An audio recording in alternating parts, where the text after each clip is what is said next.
Okay, hi, everybody. I'm going to call the meeting to order here at 5:02 p.m. Let's go around and introduce ourselves for the record. Name, rank, serial number. Scott Breyer, Select Board. Scott Morley, Select Board. Dan Webster, Select Board. Matt Maxwell, Town Administrator. Arthur Maxwell, Planning Commission.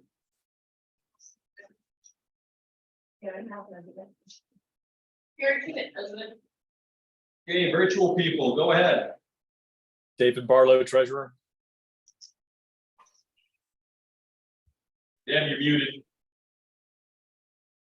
I'm Bob Harnish to talk about the Declaration of Inclusion. Thanks, Bob. Sorry, Devin. I'm with Bob, Barbara Noyce Pulling. Thank you. Any changes to the agenda tonight? Excellent. Public comment? Hearing none, we will move on to the Declaration of Inclusion. You guys have it in front of you. Bob or Barbara, you want to say a couple words? Yeah, is it appropriate for us to make a short presentation?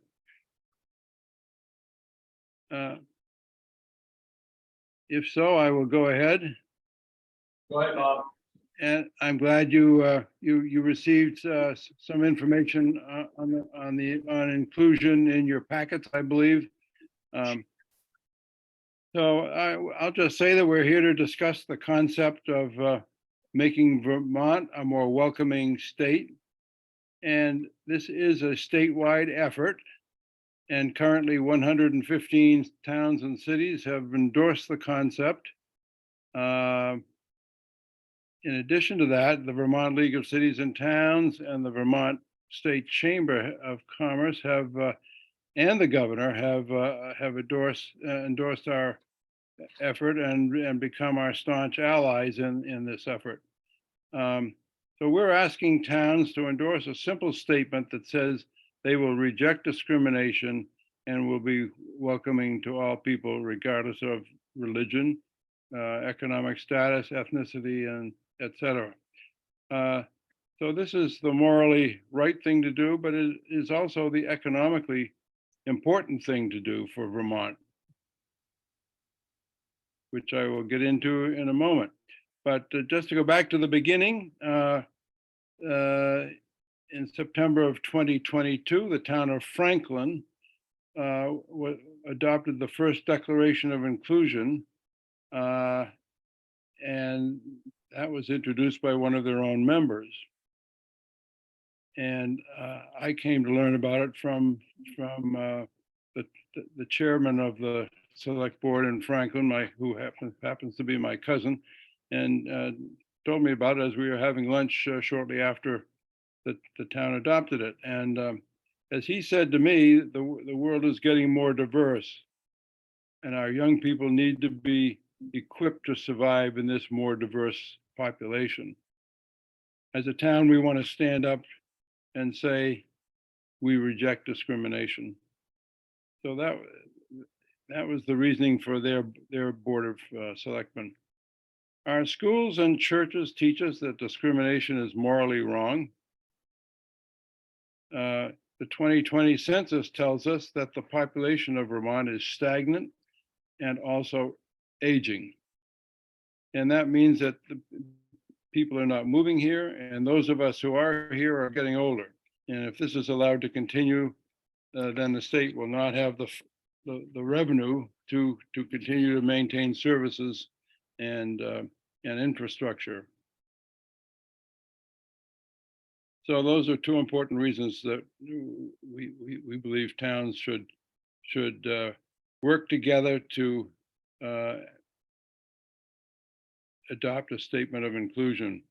And it's important that each town do it, and the folks in each town discuss it. Basically, the statement of inclusion says that the town of Coventry rejects discrimination against people of any ethnicity, religion, sexual orientation, socioeconomic group, and so on, and that the town will strive to treat all citizens fairly and respectfully. So we're asking each town in Vermont to individually endorse this idea. There is powers in number. There is power behind a town through its select board endorsing a concept such as this.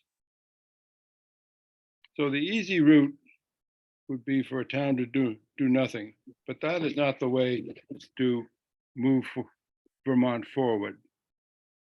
At this time, as I say, 115 towns and cities representing 70% of the population have endorsed this concept. Ideally, 100% of Vermont towns will join this effort. So gentlemen, we're asking you on behalf of your town to adopt a simple statement that says that the town of Coventry will not discriminate against people of any minority group, and that the town will urge its citizens to do the same. And I might mention, if you just look at the key words and phrases in the declaration, which hopefully you have read and is in your packet. We reject discrimination. We welcome all people. We want residents to feel that they belong and are safe in our community. And the town commits to fair and equal treatment of everyone. So that's kind of summarizes the declaration as we suggested. Now, some towns have altered the wording a little bit. Some towns and a few have even written their own from scratch. But most towns have adopted ours or something very close to the one that we recommend. So there's nothing political in this statement. It's simply a call for decency and kindness toward all our fellow humans without regard for the differences from us. So with that said,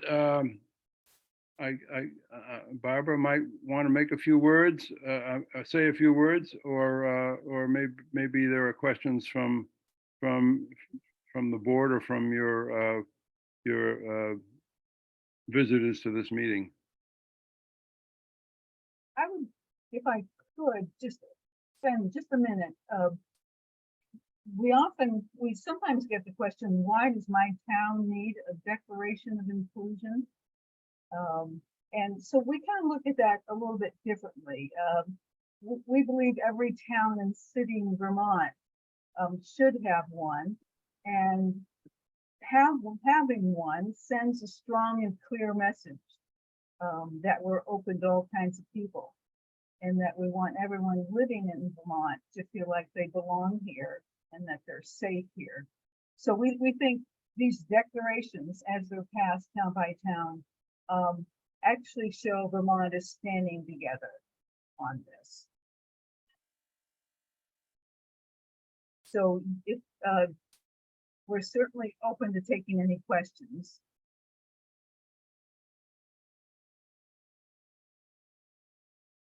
Yeah, I might add that the Governor Scott said recently that the fact is, if we want stronger, more economically secure communities, we need more people and more diversity in Vermont.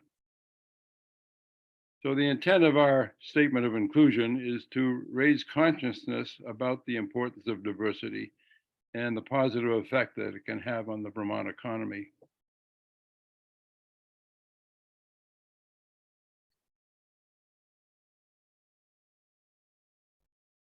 So we would welcome any questions, or we certainly would welcome a positive endorsement from your board. I don't have any question. Do you have any questions on the floor? Any questions? I don't have any questions. Can I just comment? I mean, the three of us are part of the new diversity committee in Coventry, and there's some other people about our committee, and we all support it. Yeah, we think our great idea. Yeah, yeah. Great idea.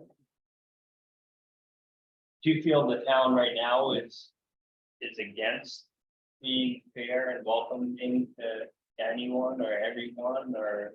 I don't I'm sorry. No, but I don't think it's meant to put you in, put any shame on any town. I think it's meant to be inclusive. And so he's right in saying things are changing and our demographics are changing and there are a lot of issues going on that may not be getting our town. I can tell you from working in the school, there are definite things that are happening on an economic level, especially in Coventry, that are affecting students. And all of this to me, it's not joining one side or another, but it's just saying that we recognize that there are things changing and things happening to our residents and our families. And we're making one step forward to making it inclusive. And doing whatever is necessary to help the citizens and residents of Coventry of all ages. So I just think it puts everybody going in the same direction. I don't think that not signing this or signing this, saying we're not already doing that, but things are happening whether you see them or not. And I think it's also a public statement that we're, you know, we want to be a safe place for people to come. And sometimes people don't know that, you know, so I think, that, you know, that's something, and you mentioned it too, that that's one reason why the definition of inclusion has been supported by other towns to make a public statement.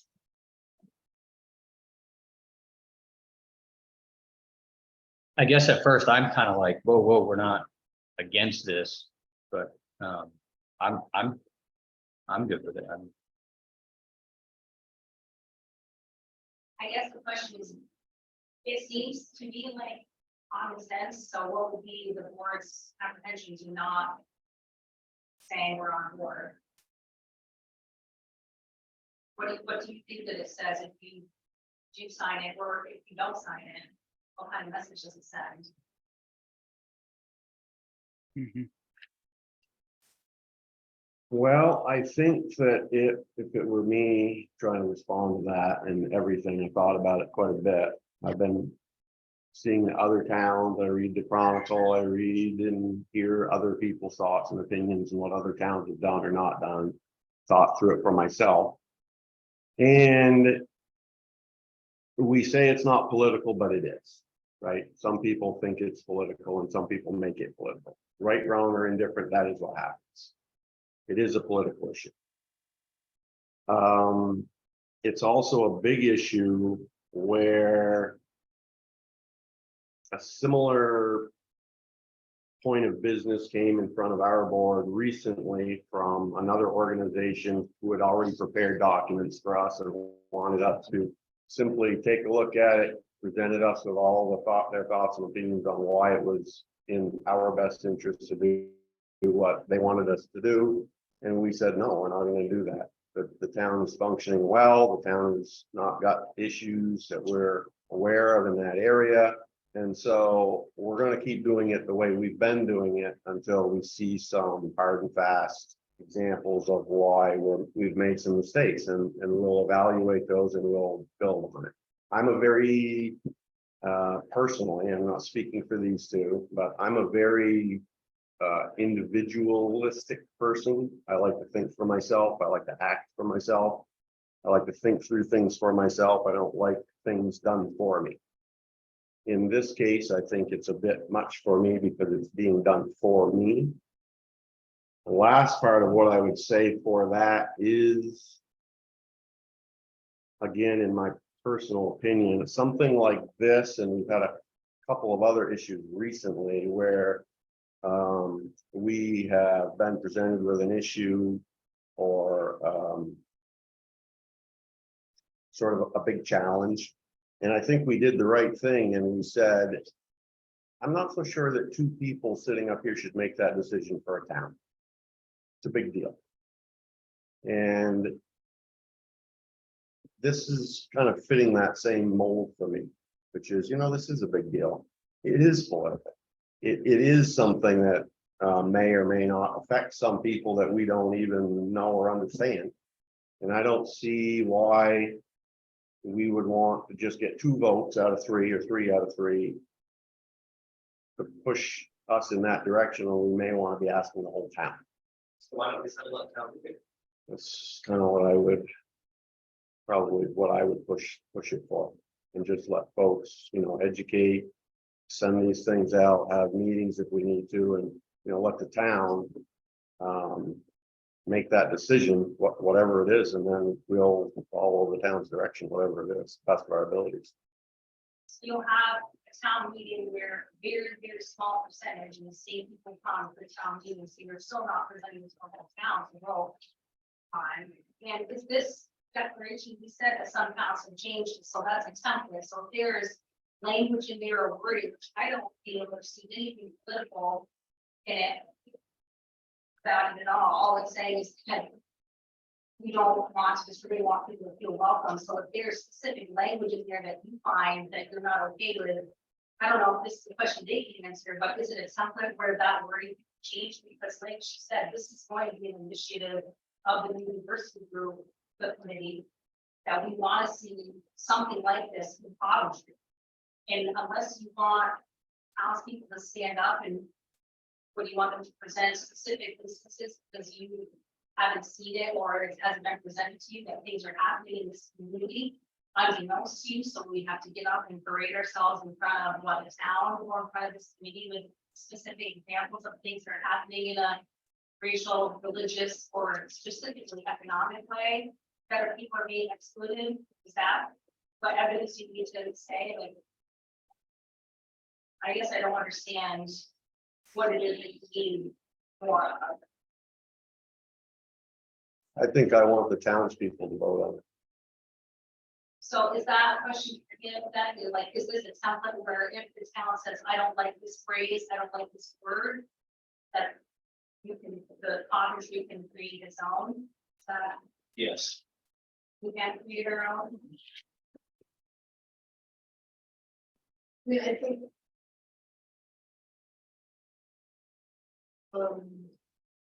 I've done a lot of thinking about this, and, I agree with you that there's going to be lots of people that say that nothing's happened in provinces, that's been hurtful towards anybody, so why do we have to have something like this? But we don't know that nothing's happened. And that, having, a town meeting is asking, again, people to come up and kind of share their personal experiences and trauma, and I don't know whether we really would ask people to do that, and this, I also think that this particular document isn't asking us to do anything in particular.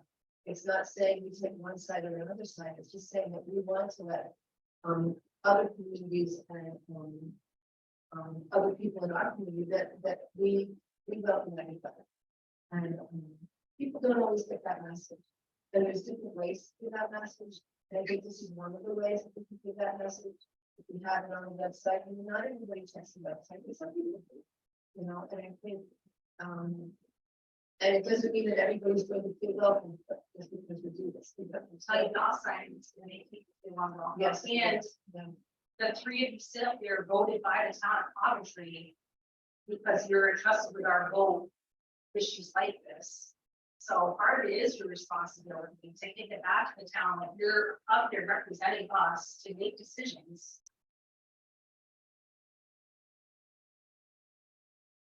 And it literally says you can still be a free thinking individual. You're right to think as an individual and strict by this. The fact you feel like you're being forced to say when you want this town to feel welcoming to all people, that decision's being made for you. I don't know how I feel about that.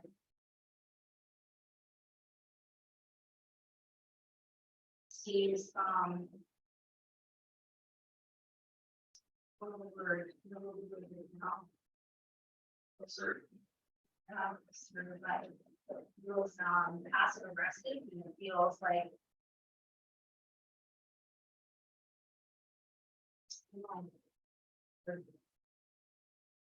less than like common sense, and I don't understand why everybody's making this do something so much more than it's not.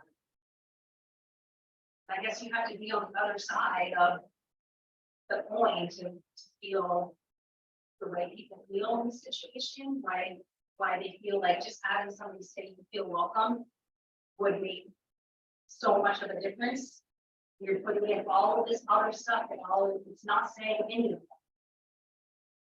All it's saying is our trees are welcome in town.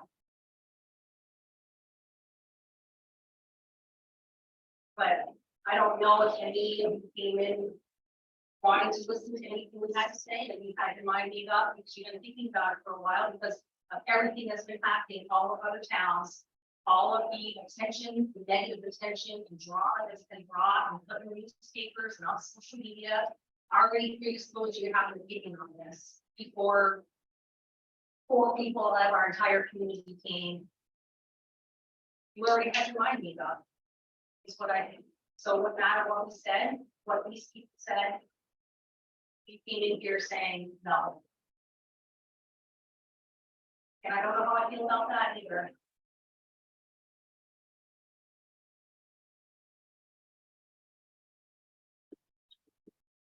Well, I honestly haven't spent enough time personally. So I'm not ready to vote on this tonight. I think we need to discuss it more. And come up with an answer. How long has it been on the agenda when we had the information that it needs to be part of the city? Just read it. No, how Yeah. long? Right, but it's more than what it says. To me, it's more than just this piece of paper, because if it was just this piece of paper, it wouldn't have any more strength than the signatures that we put on it. How do you see that it's more, what do you mean by it's more than what it says? Well, the town is already a welcoming town. Like, we welcome anybody who comes. We want more participation. We want more people to come to town meeting. We want more people to get involved. And again, we only have the same 110 people that come to town meeting, and that's what we get. And we this year at town meeting, we looked into doing an Australian ballot and maybe becoming an Australian ballot town to get more people involved, even if they didn't come. And that got voted down also. So, I kind of feel like, Scott, I think this is something that the whole town should be involved in on the vote of something like this. Not just us three. Yeah, I know, I feel like we're going around in a circle, but, like, you represent the town, you voted to do that. And the state is coming around and saying that it's up to the select board, One person is coming. it's up to the select boards to talk about this and vote on this, and other towns have already done it. I mean, it sounds like 70% of Vermont towns have, is it 115 towns have already voted on this and said yes, and it's a good idea. And so, I don't know what way you need, and as far as being a welcome town, we are, but lots of people don't know that, and there's lots of people who don't feel welcome in a lot of places, and so they need some extra support because they have not been welcome in places. And we have somebody here that said, in fact, and some people do who do not feel welcome. They're not going to come up, to you guys. They're not going to come up to, a town meeting and say, I don't feel welcome. I mean, you're not going to do that if you don't feel welcome. And this is just one way, one tiny way that we can do that. And actually, our group has other ways that we'd like to, initiate, but we won't even know that right now. But this is one. I think one step to let people outside of this town know that, that we've thought about this and that we want to know that we're welcome.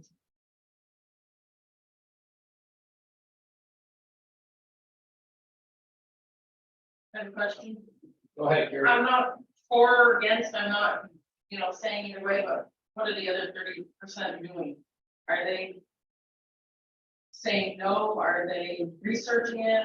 Or they just haven't done it to their town board yet? I don't know if he knows. Bob, Barbara, did you hear that?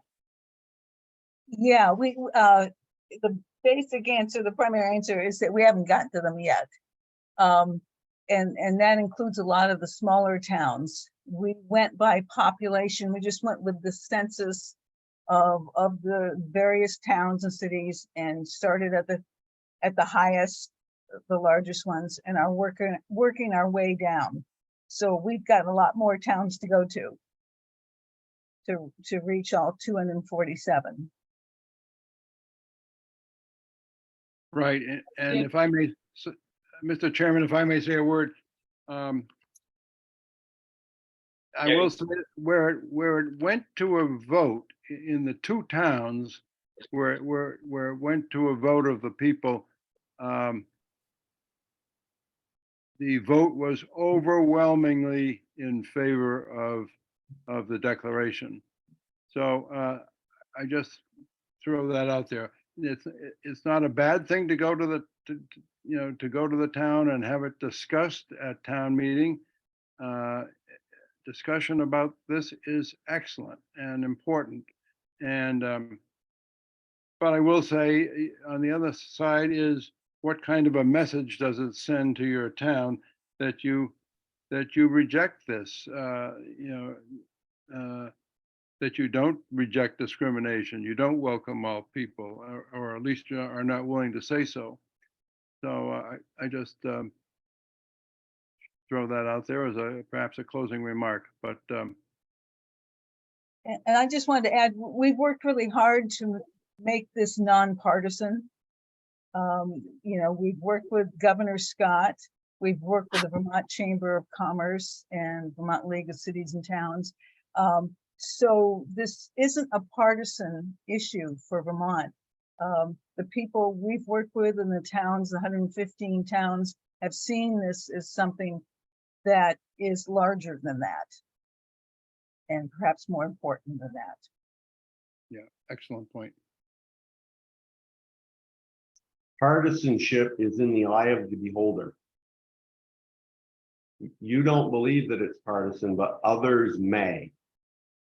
Right? And that can be said about any. Of course. Of course. But when I keep hearing that, it's non-factual. And I can assure you that to many people, it is political. And I can also assure you that to many people, it is the most serious thing that they want us to do this year, and they want us to sign this. I can assure you of that. I think you're sitting here tonight. I think I tried, and I'm going to keep trying to do you a small favor and ask the town to vote for this, because I don't think you have the votes tonight. And I don't really think that you want to do that. I don't want to do that. But I'm not ready to vote for that.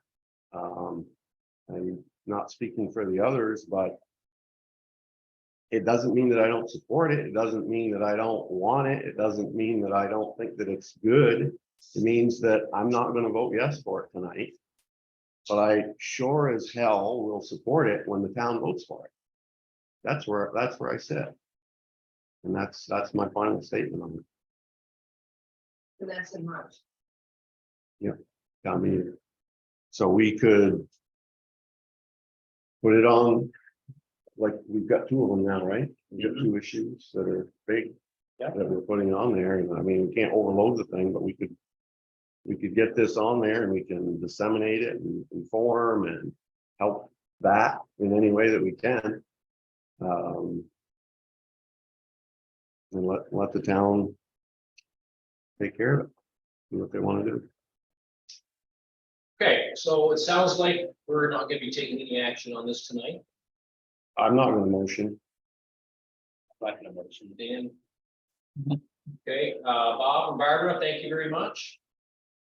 And we'll let you know what our next steps are. Okay, Thank you very much, Matt. And if we can help with the drafting of the question for the town meeting, I would be happy to do that. Thanks very much, Bob. Thank you. Yeah, thank you both. Thanks, Barb. Next up, we have health insurance for town employees. Now, this issue came up because we recently had a new hire who would like to have his family included in our health insurance plan. That's not something that we've encountered before, or at least that I've encountered before. Last meeting, you guys asked me to check around with some of the surrounding towns. I did that. Didn't hear back from everybody, but I heard back from, 4 or 5, and the consensus is that every town offers some sort of family plan. It's just whether, how much the town pays, and how much they require that employee to pay for that particular, policy. I spoke with Scott prior this week. We thought, also with Dave Barlow, we thought that an 80-20 share on the thing would be pretty good deal. I mean, it's gonna cost the town a lot of insurance, but everybody seems to do this, and we want to support our employees. So this would be full-time employees. full-time employees, yes, no town pays a family thing for any part-time employees that I talked to. Yeah. It was all full-time employees. And it was, which is most of the road for most towns, mostly just. I bumped into this, wasn't even really looking for it, but I bumped into one a little while ago that had an interesting twist, which was single individual plans were paid for 100%. And then any dependents, spouse or dependents would be paid, so if it became a two per family, then it would go to the 80. And I think we pay 100 now for single, but it's been single. And so I think, what do you guys think of that? I mean, 100% of a single, 80% of anything more. Yeah. I am 100% on board. I think that's fair. I mean, I think that's a real reasonable offer. and then people can bring their spouses and their dependents on. If they choose to, if they get a better deal somewhere else, everybody's different. Bring them on at 80%. What's that? You said bring them on at 80%. So the single payer would be 100%, and then any additional 80%. beyond that would be 80%. That's right, that's. How are the other towns compared to that? They ranged, I mean, there were some towns that paid, as low as 70% for the family plan, and then there was some that paid as much as 90%. And it didn't matter how many people you had on there. So, it was, but nothing below 70. So 80. 80. It's right in there. But I think most of them are like 80 across the board, so you're kind of getting a heck of a deal as a single, because you're just getting it. But some places do 100, so it's kind of a blended. I saw something else, I thought it would work. So we want to make a motion? Okay, what do you want? I'm happy with that. Okay, so that's a policy adjustment, right? Whether we make an adjustment for a personnel policy. Yeah, so I make a motion to adjust our personnel policy to reflect insurance coverage being 100% town paid for individual plan, full-time individual plan, and 80% of additional spouse or dependents. So moved. All in favor? Aye. Great. Could I just weigh in just a second, just to make sure I have that clearly? Make sure by way of example, you've just voted to approve that we would fund 100% of the single person policy, and then 80% of the difference between the single person policy and in whichever policy the employee elects in the current line of policy that we offer. Is that? Right, so if they go for, just hypothetically, so if the policy for a single, just hypothetically, is 1,500 and a family plan is 2,300, we'll pay 80%, I believe, of the From the 2,300. 2,300. 80% of the total. So you're not paying a full, Shouldn't it be 80% of the difference between the two? the problem we're gonna run into is there's a bunch of different policies that could potentially, that we can roll out. Blue Cross, our current provider, Blue Cross Blue Shield, offers a range of stuff. So what we're saying is they can choose that, right? Mhm. If somebody wants a single, just to insure themselves, we will pay for that. If they want to choose beyond that into a family plan or something with more people on it than an individual, we pay 80% of that premium. Because the single premium's gone, that Right. no longer Single premium's exists. not there We're anymore. gonna pay, so if there, it's $2,000 a month, we're gonna pay 80%. Okay, so, but there's like a huge range of possibilities. So you want to stick with what we've, from a single policy perspective, we've been offering the gold plan. And by way of example, that's just one of like 14 different plans. There's a lot of them. So, but if we stick with that number, which is currently 800 and something a month, $831.51. We stay with the same plan.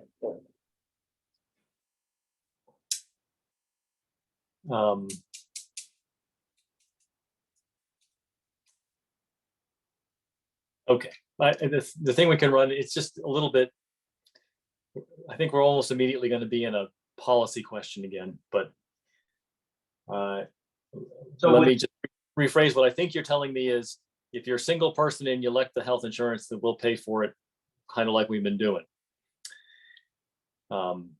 If you want other coverage, which might be 2-person or family, then we'll pay up to 80% of that total figure.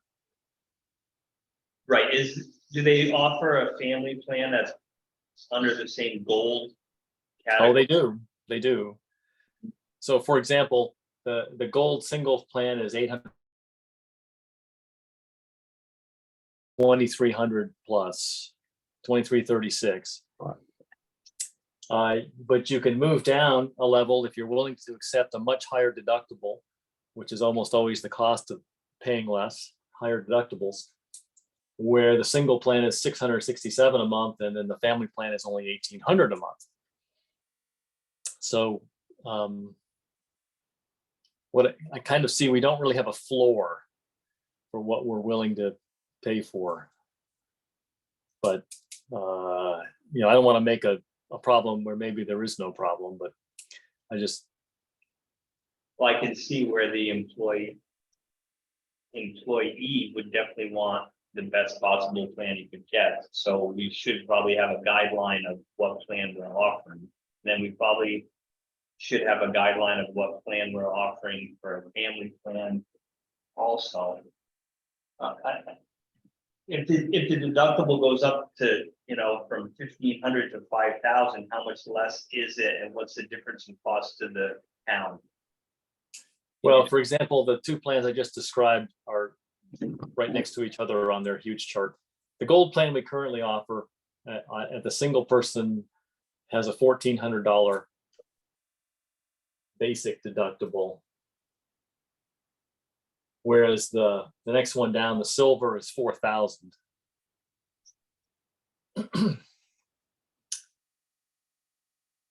I don't think our intent is to make the single person plan less. All right. Right, that's what I get that as well. Okay. We should. But the family plan, how much cheaper is it if the deductible goes to 4,000? Is it per person too? The deductible, it probably is.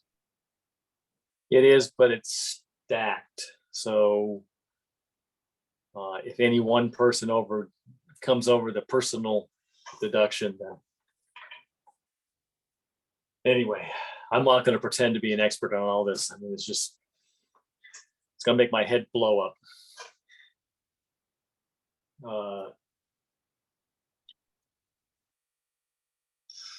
I think we keep it the gold right across the board. I think we just keep it the same gold plan and just. That way, if, God forbid, if the employee's family gets sick, he's not spending his whole paycheck paying the doctors. We want it to be helpful, not a burden. Right. I mean, it has to be a useful policy. Yeah. A lot of these are not useful unless you combine them with a bunch of other stuff that would cost us money, like the health reimbursement, something they call it, health reimbursement arrangement, or the health savings account. You can What's it throw all called? that stuff in there too. Motion that. Yeah.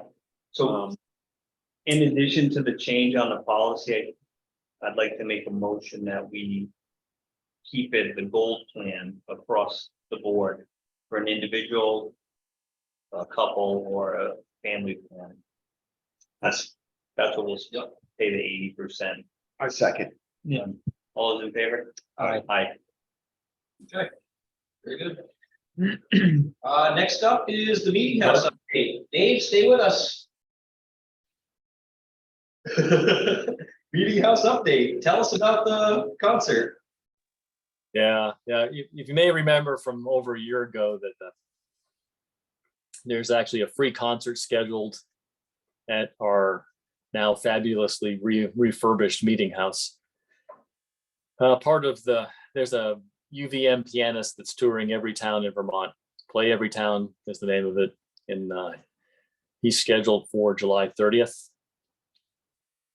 at the meeting house. So there's been lots of back and forth today between myself and his organizing crew to make sure we have everything set up, but which mainly involves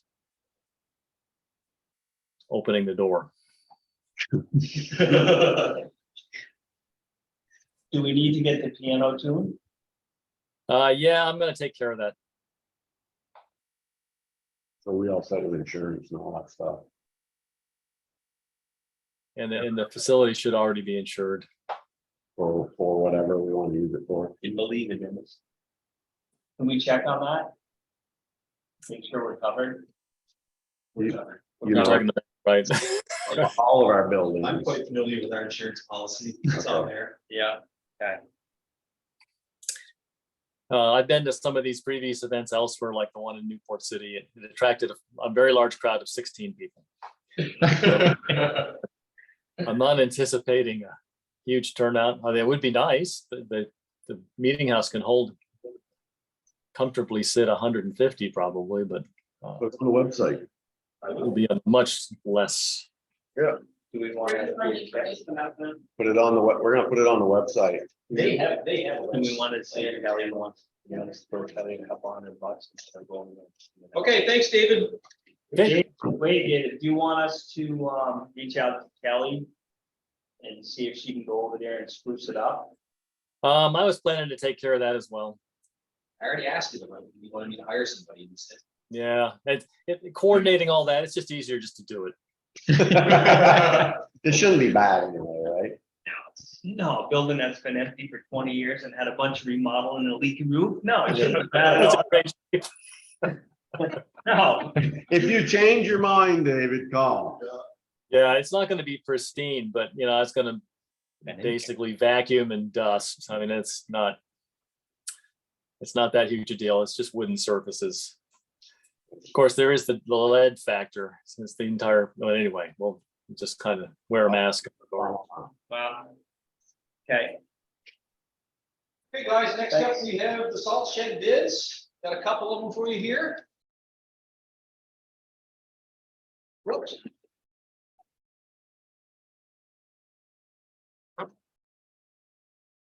So basically, salt shed, I went over it with John prior to him resigning of what he expected. Two of the same ones. Yeah.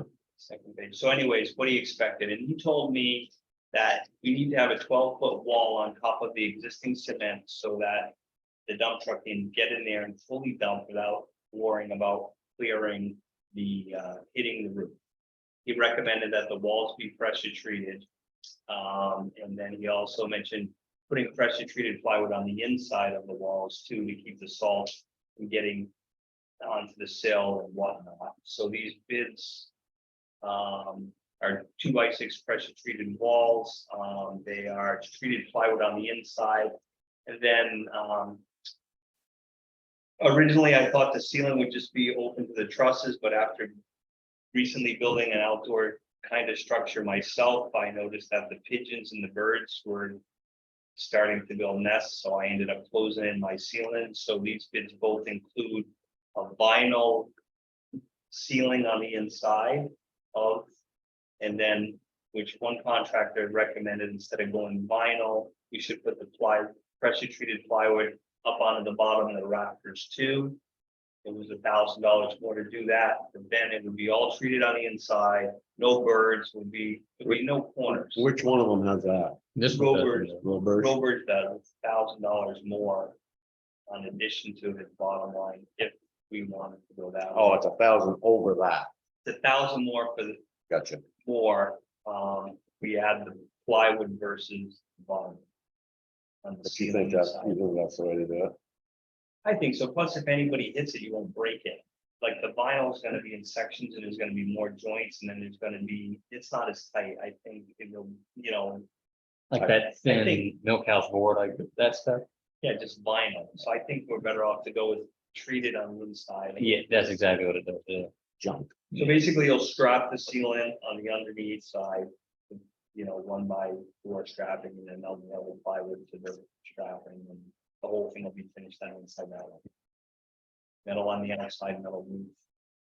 It's gonna have a 2 or 3 foot overhang across the front, past the door. Help, because the wall comes out at an angle, so they're gonna come down onto that wall until the rafters run out of overhang. Yeah. So the rafters have 3 feet of overhang on each side, they're gonna come out. So. Which one you want? I would recommend, they're both really close, but Rover's is local and. It's actually lower. He's a little bit cheaper. Cheaper. Quality work, right? He's the one I'm thinking. Quality guy, quality business. Yeah, Buddy. Yeah. So this is ARPA. yes. We've still got that amount of money. Yeah. Dave, with us, ask him how much we have for balance in ARPA, but I think we still have like. I was looking at. I think we have enough. You have $50,704.58. We're getting there, man. That perfect.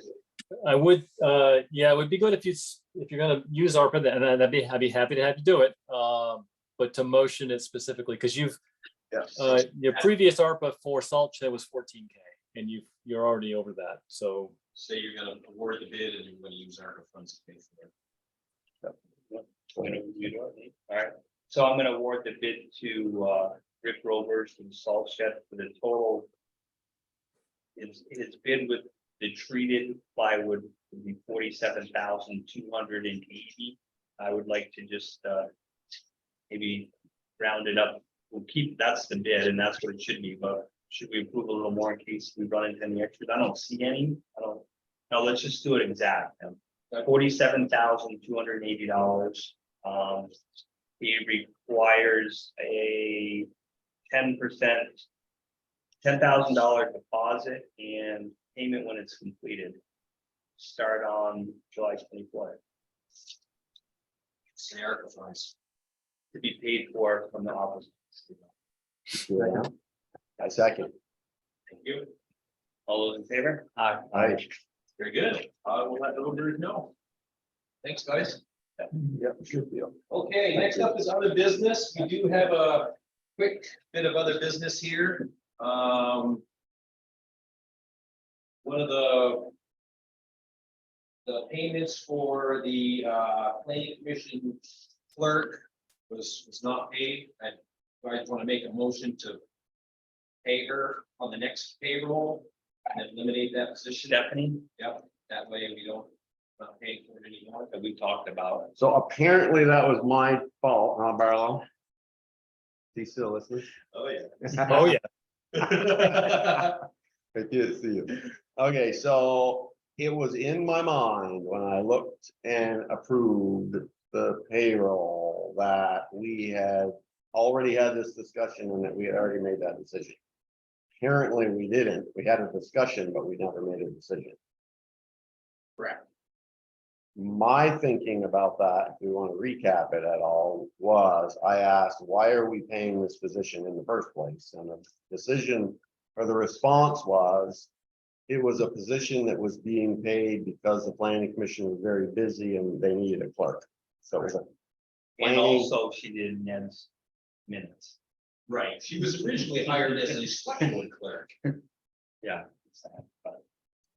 and was paid to do stuff that I do. so she's no longer doing that. And she's no longer the clerk for the planning As soon as commission. you say, as soon as you make a motion. say- Well, she's not the clerk, right? Well, She's she's a on the member planning- now. She's She's a still, member. but she's still doing clerk duties. That's, she's still Well, getting. somebody's gotta do it, but it's not a paid position. It's my opinion. Right, It's never been that. I don't see the need for that. Planning commissioners get paid a certain amount of money for the year to participate civically, right, like we do. And that's part of the deal, is my opinion. it is. But as far as she's concerned, we agreed to pay her for what she's done to this. Okay, so she didn't want to come tonight and talk about it. So I would say, unfortunately, that we pay it. Now, And the total of how much is it? so there's a few things I don't like about that. One is that's going way back to town meeting. And I don't know why we're doing that. Because, if this had been trickling in, this would have been done the 2 meetings It's after. because we never got rid of them. Well, no, because that's when she's submitting for pay. Right, So nobody else does that. Everybody gets paid routinely. right. So in this one unique case, we've allowed an employee to sort of build up time, get paid in lump sums. That's So the way we she might did it. want to look at that. That's the way she's been doing it. Yeah. So as we discuss our issues going forward, I would say that that's not a good scenario, because here's the types of things that can happen. So when we talk policy development again, and we start talking about that, pay periods or pay periods, you work that pay period, you get paid that pay 3 period. hours or 30 hours? That's the way I it get is. it. And so then it's always on your radar, you're always understanding what's going on. This one I never saw coming. I know you guys were aware of it, but then all of a sudden, bang, you're paying for over 3 months worth of work. And now you're in a new year. And so the whole scenario is poor planning. So I would say, I would motion to correct myself. Though I hate to. And pay. And pay the paycheck this time. And remove that position from the payroll. It's not a person, it's a position, it's no longer there. Unless I'm getting that wrong, That's right. And then if you ever need to bring the position back. then- right? And so, So is that your motion? You're making a That's my motion? motion. Okay, second. All those in favor? Aye. Aye. Good job, guys. so. Are you gonna take care of the communication on I that will let Stephanie know. with her on Yeah. all of, all of the, it's not, Sure. thank you. Okay, now we have the approval of minutes from June 26th.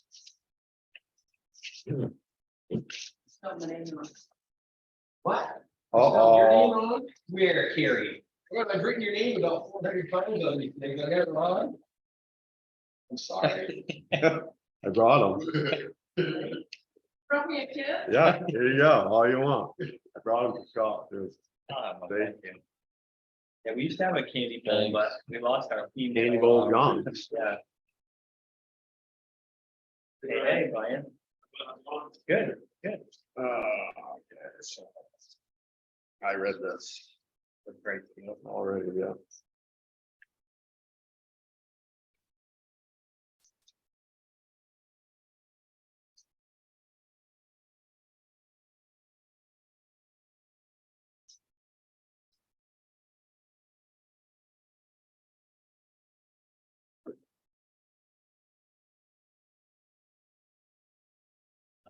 We good?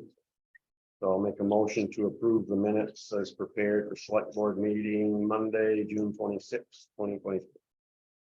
All those in favor? Aye. Aye. Okay, warrants.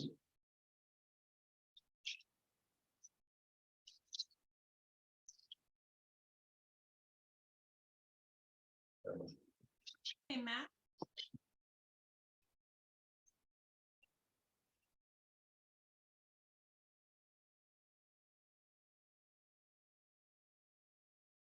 We have. Yeah, next week, you can see here, watch the sun. We found out kisses. Giant. I'm always the mean guy. You know, if you look at it sideways, that's a kiss right there. Is that on all their packaging? I never knew that, did you? Nope. I've never- Fun fact. I've never seen that. Good night, guys. So the Nice. vote is Carol, Mr. Monahan. Ready for them? We're just gonna sign these warrants and Yeah. 2 minutes out. Let's work on it now. Matt closed it. What's this lawyer fee? I double it when I drive this one. You should. It's gonna what my wife said. Shoot. Seems like every day's a storm this year. Oh, rain, rain, Yeah. rain. Yeah. Yeah, I gotta see, it was slow driving, but in Omaha River, it's very high, especially around the bridge, Cambridge. It's only got another foot and a half before it hits the ski lightning. Good.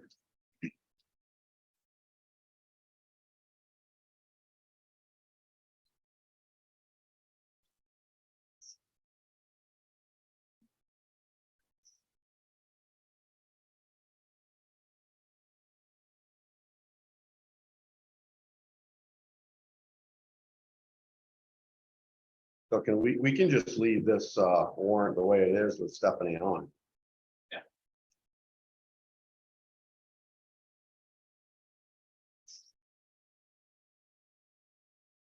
So you'll check with the guys tomorrow about. Whoa, is that, did I just hear that you were signing the payroll warrant with Stephanie on it? Yes. Yeah, please don't do that. I need the, that was pulled, should have been pulled. That's what I thought. She'll be paid at the next payroll, Okay, but I do need the yeah, sorry about real that. warrant signed.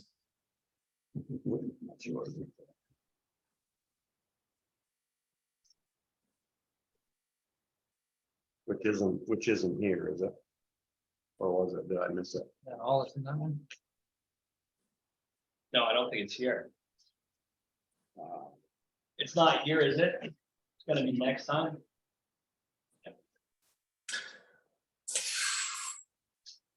Yeah, I don't know what you're looking at.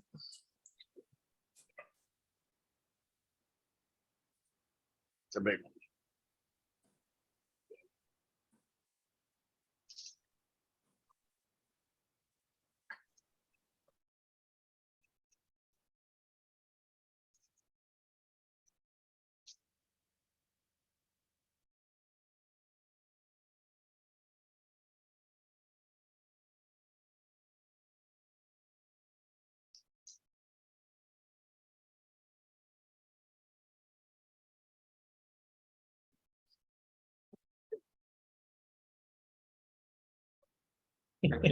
Yeah.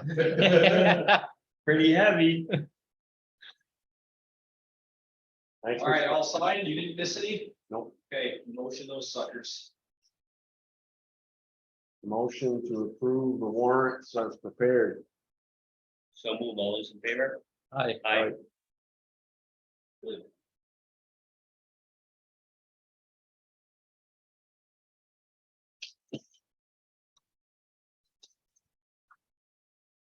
Great, someone can read that for me?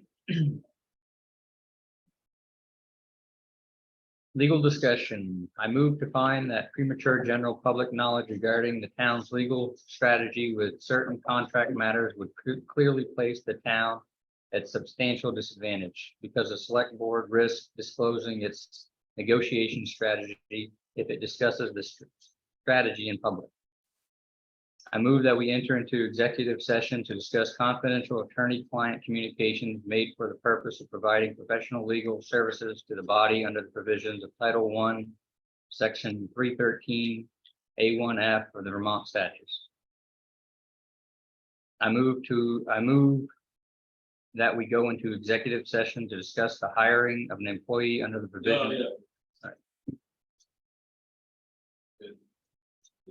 Second. Thank you. The executive session to include the board, the town attorney Brian Monahan, Matt Maxwell.